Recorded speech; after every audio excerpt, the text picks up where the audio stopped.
Assalamualaikum warahmatullahi wabarakatuh. Perkenalkan, nama saya Lili Firmanda dari Program Studi Pendidikan Agama Islam dengan NIM 188 dari kelas PAIE. Pada video ini, saya akan menjelaskan tentang faktor yang mempengaruhi penerapan metode pembelajaran PAI, termasuk prinsipnya, landasan, dan juga karakteristik materinya. Metode pembelajaran PAI sangat penting karena menentukan apakah nilai-nilai agama bisa dipahami, dirasakan, dan diamalkan oleh siswa. Langsung saja untuk materi pertama, yaitu tentang pendahuluan dan urgensi. Kenapa sih metode itu penting? Dalam pembelajaran PAI, metode itu bukan sekedar cara mengajar. Metode adalah cara menyampaikan nilai agama supaya benar-benar dipahami dan dirasakan oleh siswa. Kenapa kita tidak boleh sembarangan? Karena PAI itu bukan hanya pelajaran umum, seperti hanya matematika atau IPA atau bahasa Inggris. PAI itu sifatnya menyentuh pikiran agar siswa itu tahu mana yang benar dan mana yang salah. Menyentuh hati agar muncul kesadaran dan keimanan, dan menyentuh perilaku agar mereka mau mengamalkannya. Nah, kalau metode kita salah, siswa ini hanya bisa hafal tanpa paham, dan paham tapi tidak bisa tersentuh hatinya, dan tahu tapi tidak bisa mengamalkannya. Contohnya, jika materi tentang sholat hanya dijelaskan teorinya saja tanpa praktek, siswa mungkin tahu rukun sholat, tapi belum tentu bisa melaksanakannya dengan benar. Jadi, metode itu menentukan apakah tujuan PAI ini tercapai ataupun tidak. Tujuan akhirnya adalah membentuk insan kamil, yaitu manusia yang beriman kuat, berilmu, berakhlak baik, dan seimbang antara dunia dan akhirat. Selanjutnya yaitu faktor internal dan eksternal dalam pemilihan metode. Sebelum guru memilih metode, ini ada beberapa hal yang harus dipertimbangkan ya, yaitu faktor siswa. Siswa itu tidak sama, mereka berbeda dalam banyak hal. Dari segi usia, kemampuan intelektualnya, ataupun gaya belajarnya. Nah, metode ini harus menyesuaikan supaya semua siswa bisa terlibat. Yang kedua yaitu faktor guru. Guru juga menentukan keberhasilan metode. Apakah guru ini menguasai materi? Apakah guru ini percaya diri? Apakah guru bisa mengelola kelas? Contohnya, metode diskusi itu bagus, tapi kalau guru tidak bisa mengatur diskusi, kelas ini bisa jadi ramai ataupun tidak fokus. Nah, yang ketiga yaitu tujuan pembelajaran.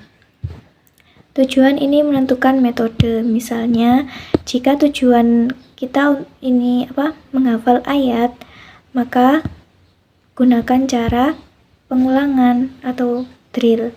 Jika tujuannya memahami makna, maka gunakan metode diskusi. Jika tujuannya bisa melakukan wudhu, maka gunakan praktek langsung. Jadi metode itu harus sesuai dengan apa yang ingin dicapai. Yang keempat yaitu fasilitas dan lingkungan. Metode juga harus realistis. Kalau tidak ada alat peraga, guru tidak bisa memaksakan metode demonstrasi yang rumit.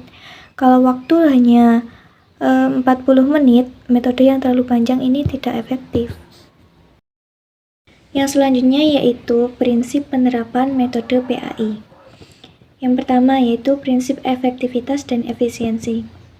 Efektivitas artinya metode benar-benar membantu siswa mencapai tujuan. Kalau efisien artinya tidak membuang waktu.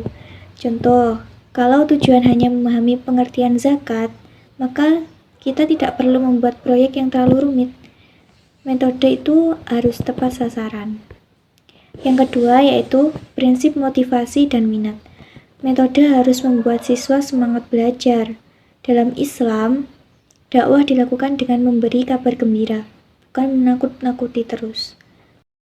Ketiga yaitu prinsip individualitas. Setiap anak itu unik. Guru tidak boleh menyamaratakan semua siswa.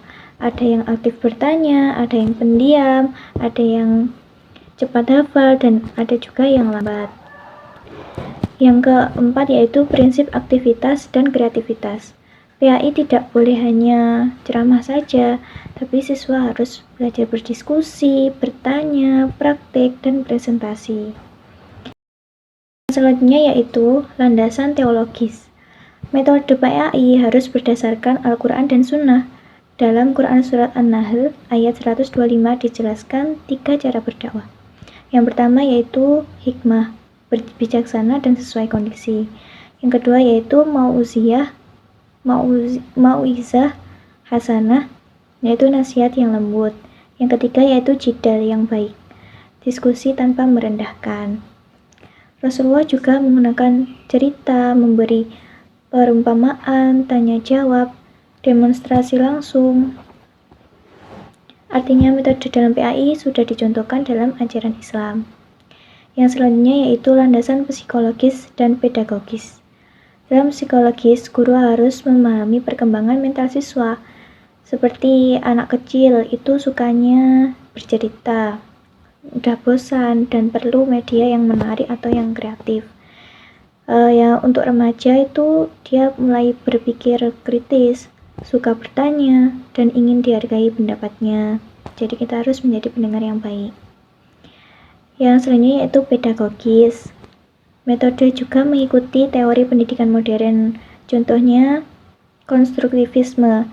Siswa ini membangun pemahaman sendiri, bukan hanya menerima informasi.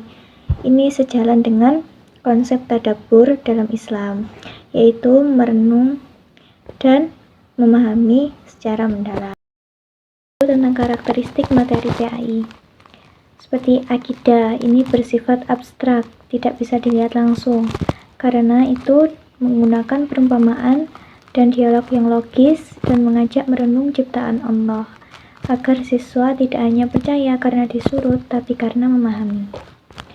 Yang kedua yaitu Al-Quran dan hadis. Ini bersifat teks dan hafalan. Ini butuh pengulangan, talaqi langsung dibimbing oleh guru, dan teknik mengingat atau menghafal. Karena kesalahan bacaan bisa mengubah makna. Yang ketiga yaitu fikih. Ini bersifat praktek ya. Contohnya kita wudhu, sholat, dan manasik haji. Ini harus diajarkan dengan demonstrasi, simulasi, dan praktek langsung, karena tidak cukup hanya dijelaskan dengan teori saja. Yang keempat yaitu akhlak. Berkaitan dengan sikap dan perilaku, tidak cukup dijelaskan, harus dicontohkan dan dibiasakan. Guru yang ramah dan sabar ini lebih efektif daripada hanya memberi ceramah tentang sabar saja. Yang kelima yaitu SKI tentang sejarah kebudayaan Islam. Ini bersifat cerita ya. Metode yang cocok yaitu kita bisa menceritakan kisah-kisah Nabi.